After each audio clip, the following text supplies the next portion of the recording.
Keinginanmu yang masih Allah tunda akan membuatmu jauh lebih bersemangat dalam berusaha dan berdoa. Assalamualaikum warahmatullahi wabarakatuh. Ahlan wa sahlan di channel Keluarga Bun Ai. Keluarga yang bercita-cita selalu bersama sampai syurga.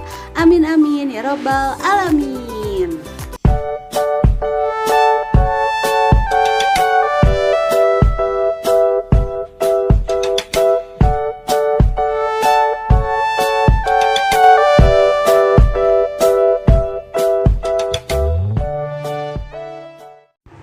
Selamat hari Senin yang ngangenin. Waduh, udah sampai di hari Senin lagi, di awal minggu, masih di awal bulan.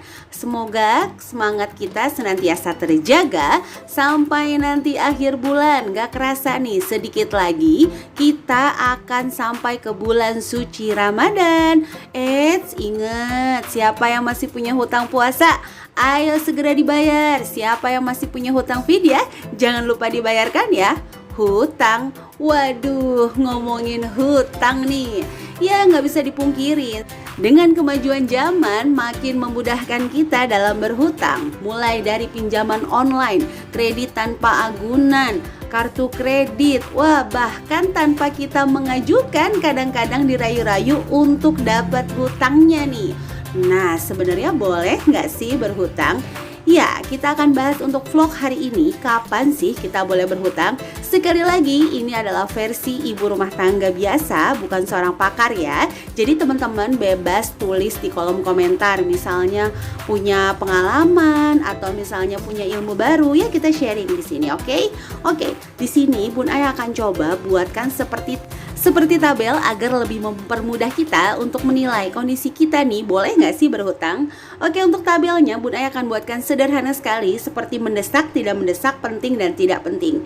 Jadi kondisi ini yang boleh kita untuk berhutang.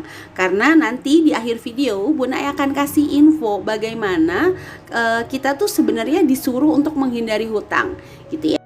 Dan tidak ada ya yang namanya sunnah berhutang sehemat Bun Ai gitu ya.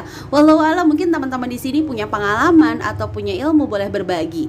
Kalau mengutangi dalam memberikan keluasan seseorang yang memang dalam kesulitan, itu memang jatuhnya sunnah. Tapi kalau kitanya untuk berhutang itu nggak ada disunahkan berhutang, itu sehemat Bun Ai sih nggak ada ya.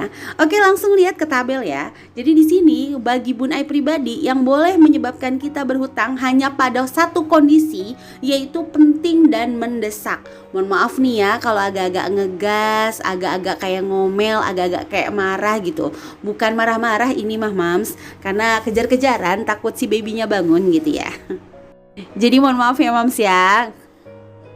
Nah lanjut, ada kondisi di mana itu mendesak tapi nggak penting. Jadi dibikin mendesak seperti apa? Kalau buat Bun Ai pribadi nih, diskon, promo, flash sale. Ibu dapat kupon ya, beli 2 gratis 1 tapi harus dihabiskan hari ini. Kondisinya mendesak tapi sebenarnya barangnya kita nggak penting ya, buat apa gitu. Dan yang kedua, misalnya promo atau diskon. Hayo ibu, stoknya terbatas, segera telepon, dapatkan kemudahan dengan sekian-sekian cicilan.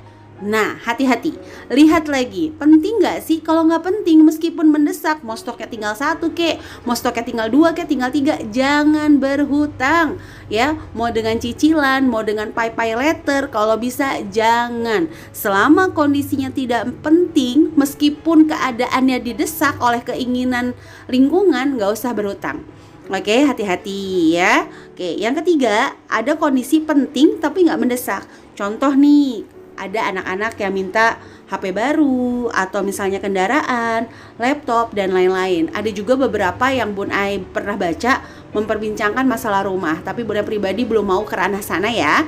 Jadi lebih ke kondisi yang seperti kayak sekarang nih kan, daring gitu, HP baru, kendaraan atau misalnya laptop. Kondisinya memang penting tapi masih bisa mencari pilihan lain. Jadi kalau bisa tahan dulu, kumpulkan dulu ya, jangan berhutang, oke? Dan yang terakhir ada kondisi di mana tidak penting dan nggak mendesak sebenarnya, kayak tas, baju dan hobi, oke? Jadi buat Bun Ai, kita boleh berhutang hanya di poin penting dan mendesak. Jadi kalau mohon maaf anak kita kelaparan, anak kita sakit atau anggota keluarga kita sakit, lapar, silahkan ya. Makanya yang memberikan hutang itu disunahkan. Sekali lagi ini hanya sharing ibu rumah tangga, jadi mohon maaf tidak bermaksud menyindir siapapun. Silahkan balik lagi ke prinsip masing-masing. Cuma memang kita diperintahkan untuk betul-betul menghindari hutang. Meskipun banyak banget kan yang bilang kalau nggak hutang tuh nggak punya, kalau nggak hutang kapan punyanya. Balik lagi, hutang hadir karena keinginan kita ingin menikmati, padahal kemampuan kita belum sampai. Sebenarnya kan itu ya, keinginan kita pengen sekarang menikmatinya, tapi kemampuan kita sebenarnya belum ada. Jadi mau tidak mau kita berhutang seperti itu. Oke, lanjut ya di nomor 2. Ingat memperhatikan adab berhutang. Yang pertama, niat membayar. Jadi tolong kalau memang kita mau berhutang, apalagi untuk keinginan, kita sudah ada niatnya untuk membayar. Insya Allah siapa yang berniat membayar hutang akan dimudahkan oleh Allah Subhanahu wa taala. Saelah kultum lagi si Bun Ai. Bercanda ya Mams ya, bukan kultum, sekali lagi bukan kultum. Lalu bagaimana Bun Ai kalau misalnya nih kita niat membayar tapi nggak ada kemampuan?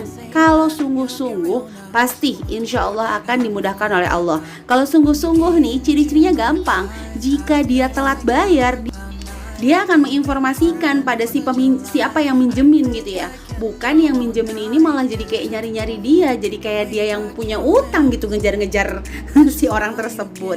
Jadi tolong, jadi ketika memang kita kayaknya saya telat bayar nih, infoin langsung supaya nggak mengharapkan gitu ya.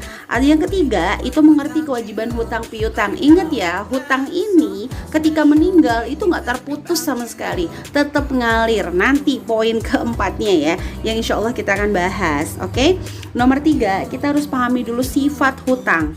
Hutang ini akan memaksa kita loh sebenarnya untuk membayar lebih dari yang seharusnya, seperti itu. Karena kemampuan kita belum ada nih 2 juta, tapi keinginan kita ingin menikmati sekarang, ya sudah, mau tidak mau kita akan membayar lebih dari 2 juta rupiah.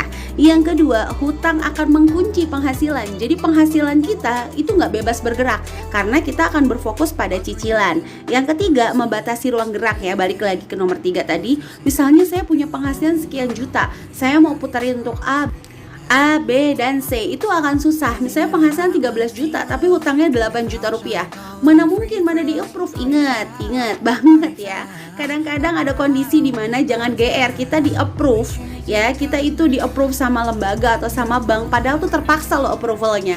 Kalau bahasanya anak SD itu naik itu sebenarnya udah mepet banget, pas-pasan banget naiknya. Jadi kadang kita di approve ya untuk berhutang lagi, padahal saya mah ini penghasilannya besar. Belum tentu. Bisa jadi kondisinya memang bank tersebut butuh untuk orang yang berhutang, akhirnya mau tidak mau data kita yang mepet itu di up supaya kita terapprove dengan baik. Mohon maaf nih, bukannya sok tahu ya Bun Ayah. Cuma sharing aja. Jadi jangan GR kalau kita di approve kiri kanan untuk berhutang gitu. Oke ya. Nah, makanya tuh apalagi kan kalau hutang tuh kadang-kadang dibikin kayak kecil gitu ya, tapi lama. Biar kenapa? Balik lagi supaya kita fokus untuk nyicil dan lebih mempermudah otak kita berpikir, oh iya ya cicilannya kecil ini gitu. Oke, sebelum lanjut, izinkan Bun Ai, saya izinkan kayak mau nyanyi si Bun Ai. Bukan Mam, takut kalau nyanyi nanti Mams pada kabur lagi. Mau ngucapin terima kasih Bun Ai kepada teman-teman Mams yang senantiasa mendukung channel keluarga Bun Ai, subscribe, like, komen. Apalagi kalau misalnya ini dirasa bermanfaat, bisa share ke seluruh sosial media yang Mams punya. Oke, lanjut ya. Yang nomor 4 adalah kita harus pahami bersama bahwa hutang itu harus dibayarkan. Kalau nggak di dunia ya di akhirat nanti. Nauzubillah min dzalik ya Mams ya. Jangan sampai, karena yang namanya hutang itu bisa mengurangi pahala kita nanti di akhirat ya. Dan Bun Ai mau ngasih info nih, kenapa nih disunahkan kita untuk memberikan hutang.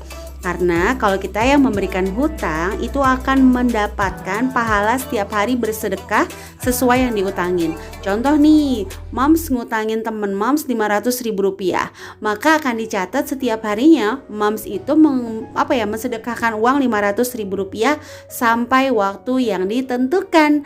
Nah, kalau ternyata sampai waktu yang ditentukan belum bisa bayar dan Mams memberikan keluasan, akan diberikan pahala 2 kali lipat oleh Allah. Jadi setiap harinya akan terhitung pahalanya itu 1 juta rupiah gitu. Tapi ingat, jangan mentang-mentang nih dapat pahala banyak. Menagih hutang, mengingatkan hutang itu juga kewajiban. Ada di nomor 2 tadi ya, kewajiban hutang piutang. pengen sih nagih Bun Ay, tapi kan galakan dia ya, kayak kita yang ngutang jadinya dia yang galak, atau malah pura-pura amnesia Bun Ay. Ingat ya Mams ya, jangan takut kepada manusia, takutlah kepada hukum-hukum Allah. Jadi kalau kita memang mengutangi, kita wajib menagih minimal 3 kali, minimal loh ya, bukan maksimal. Tapi kalau kita sedekahkan, kalau kita sudah ikhlas, memang kita lihat dia tidak mampu bayar, itu juga akan jauh lebih baik lagi. Amin. Oke, dan ini yang terakhir adalah kenapa kita disuruh untuk menghindari hutang. Karena hutang itu akan susah terlepas dan biasanya bersifat candu. Kalau udah sekali hutang, mau lagi dan mau lagi. Dan yang terakhir, hutang itu bisa menagih kita untuk melakukan apa ya, yang lebih besar lagi lah, seperti itu. Dan hutang juga memiliki resiko, kita akan melakukan riba, ingkar, dan munafik. Oke, untuk vlog hari ini mudah-mudahan ada manfaatnya ya. Mohon maaf apabila banyak yang salah, banyak kata-kata yang kurang berkenan. Sekali lagi Bunda hanya ibu rumah tangga biasa yang ingin belajar. Sampai jumpa di video Bunda selanjutnya. Wassalamualaikum warahmatullahi wabarakatuh.